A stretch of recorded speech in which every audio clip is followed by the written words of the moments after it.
ज़हर ज़िंदगी ड्रामे जी दोस्तों नेक्स्ट एपिसोड जेका किस्त अचण वारी है तव्हांखे तफ़सील सां अॼु उन जी डिटेल ॿुधाईंदासीं त उन में छा थींदो ऐं कुझु अहिड़ा सीन आहिनि उहे बि तव्हांखे ॿुधाईंदासीं।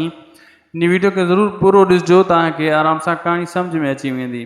पहिरीं ॻाल्हि दोस्तों, हाणे जॾहिं हाकिम ख़ान जे ॻोठ जे मथां हमिलो थींदो ऐं हाकिम ख़ान जे ॻोठ जा जेका माण्हू आहिनि उहे रबन ऐं वारिस ऐं जावेद जे पीड़ चढ़ी वेंदा ऐं उन्हनि खे जॾहिं सटको कुटको पवंदो पोइ ख़बर पवंदी हाकिम ख़ान खे त हीउ छा थी वियो। इहो नेक्स्ट एपिसोड खां शुरू थी वेंदो, ॿ टे किस्तनि ताईं इहे वारदातूं इन्हनि जूं हलंदियूं ऐं हाकिम ख़ान तंग थी वेंदो, मजबूर थी वेंदो त हाणे कयां त कयां छा। पोइ उहो अहमद खे इस्तेमालु कंदो, अहमद खां राज़ पुछंदो ऐं त अहिड़े हिसाब सां जीअं रईस गफ़ार ख़ान जा कोई अहिड़ा राज़ हुजनि, कमज़ोरियूं हुजनि जीअं हू उनखे ॿुधाए। लेकिन अहमद बि शातिर आहे, कुझु ॿुधाईंदो कुझु रोकींदो जीअं हुनजी जान बि बची सघे। अहिड़े हिसाब सां अॻिते हली करे दोस्तों नेक्स्ट एपिसोड में हिकु ॿ किस्ती अंदरि ओठे ऐं जॾहिं मुलाक़ात थींदी कमाल ख़ान जी त वरी इहे हिकु थी वेंदा।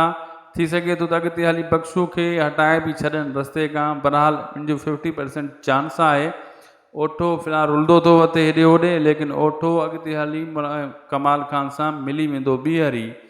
ऐं हाणे कमाल ख़ान कोशिशि कंदो त रईस गफ़ार ख़ान खे हटायां कहिड़े बि तरीक़े सां रस्ते खां, ऐं पोइ जेको आहे ॻोठ ते सॼे ॻोठ ते सरबराही जो पटको वरी ॿीहर ॿधी वेहां मां ऐं कब्ज़ो कयां, माना वापसी साॻी जेका बि जागीर आहे मुंहिंजी थी वञे ऐं रईस गफ़ार ख़ान खे कहिड़े बि तरीक़े सां रस्ते खां हटायां।